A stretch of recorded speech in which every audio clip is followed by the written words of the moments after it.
Hello everyone, and welcome to episode number 14 of Travels Around My Beautiful Bedroom.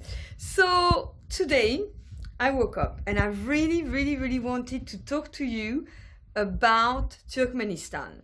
And then I thought, bummer.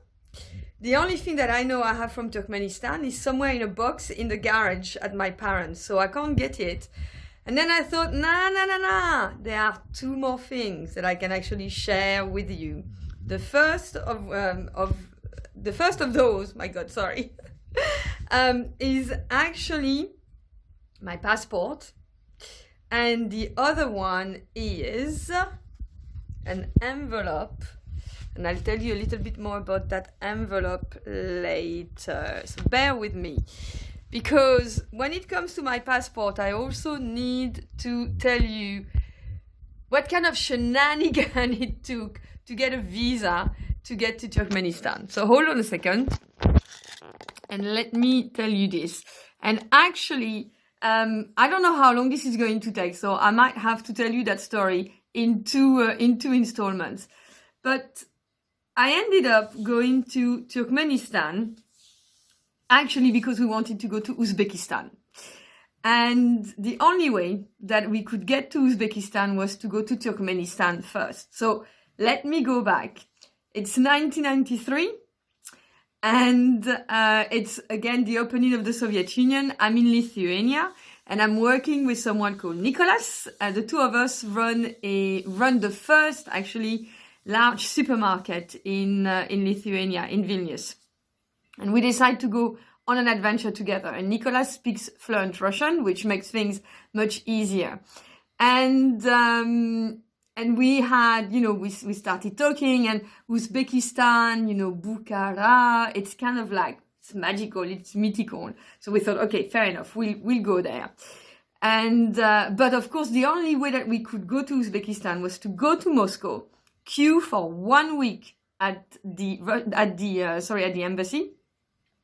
We needed an invitation, which of course could not happen because we didn't know anyone in Uzbekistan, and it was impossible for us to queue for that 1 week. So we thought, okay, how else can we get there? We fly to Turkmenistan because we don't need a visa. We can get one on arrival. We then take a train and cross illegally from Turkmenistan to Uzbekistan. So we thought, okay, let's do this. So we buy our tickets, and about 3 or 4 days before we leave, it's a constitutional crisis in Moscow.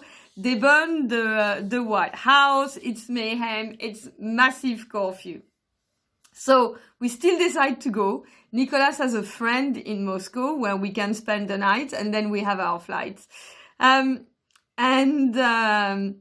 we arrive, so we arrive in Moscow, and Moscow was empty. And I don't know if you have ever seen pictures of Moscow, but Moscow is massive. It's got these avenues that are just designed for tanks. So it was incredible to arrive in a town at night that was just absolutely emptied out, and it was cold as well. And we spent the night at his friend, and I remember one thing there, which was that it was a typical Russian, kind of really nice Russian flat, high ceilings, but the bath, and I had never seen a bath like that. It was a rectangular bath, completely kind of vertical, so not like the one that you can lie down. No, it was like an aquarium. Like imagine having a rectangular aquarium full of mosaics inside. So it was really pretty. I remember that. And I don't know, what it is. You see things that are totally anodine and you think, wow, how strange that is. So we spend the night, we drink a lot of vodka, of course, and then we take our flight, yes. And that's when I kind of remembered, oh my God, yes. What did I keep in that envelope? Now, I haven't actually looked at the envelope, but knowing me, I seem to remember that I always keep flight tickets and things from the flights. So we're going to open the envelope and we're going to see what there is before I get on with my story. Bear with me.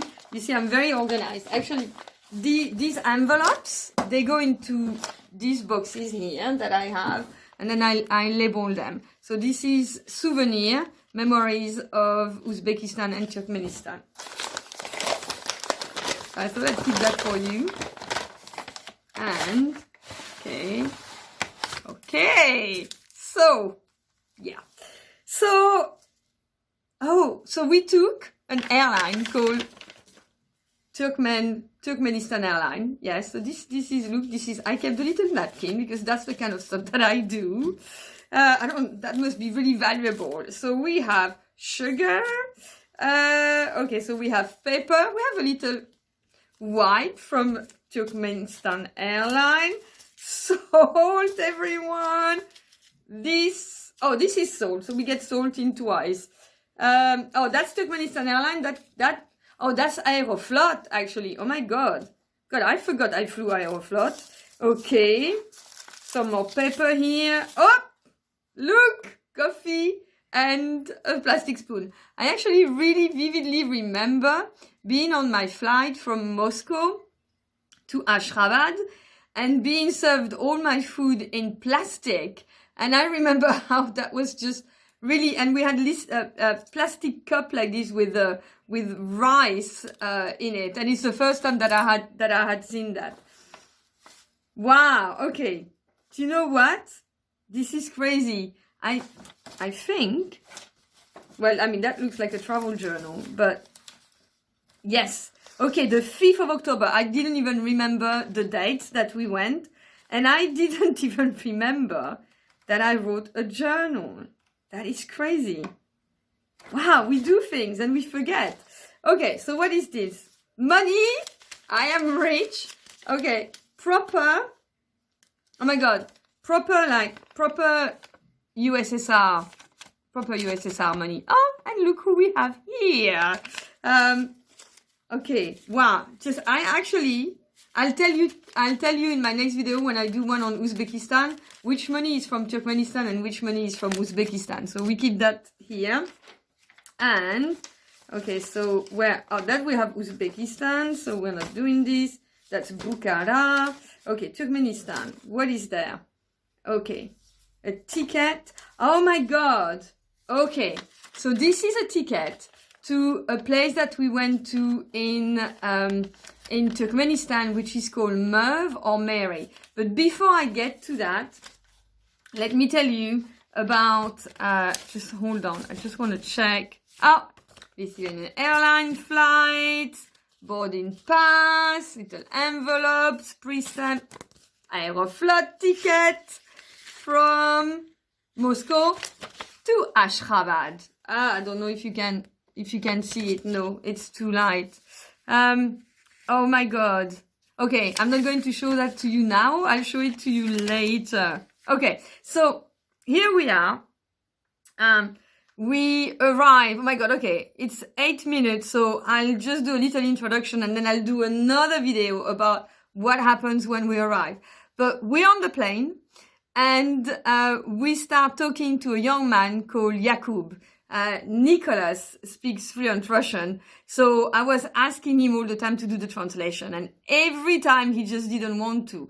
And I don't know if you've ever had this frustration when you don't speak the language and you're with someone who does, and you get really frustrated because you're not getting the gist of everything that happens.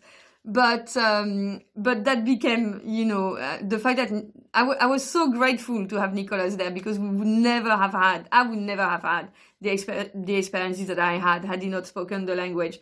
But we find out that Yakub is a neue Kommersant, and a neue Kommersant is someone who does import and export because the USSR was just opening.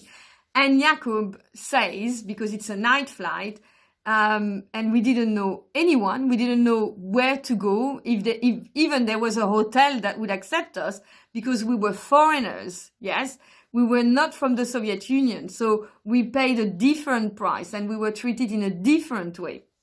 And we needed to find a place that would accept us. So Jakub said, okay, well, why don't you stay with my family and I'll take care of you? So we said yes. So I'm aware it's 10 minutes. So let me stop here. And tomorrow I'll tell you about my adventures with Nicholas and Jakub because it will make you laugh. Okay. Thank you. Bye-bye. See you soon.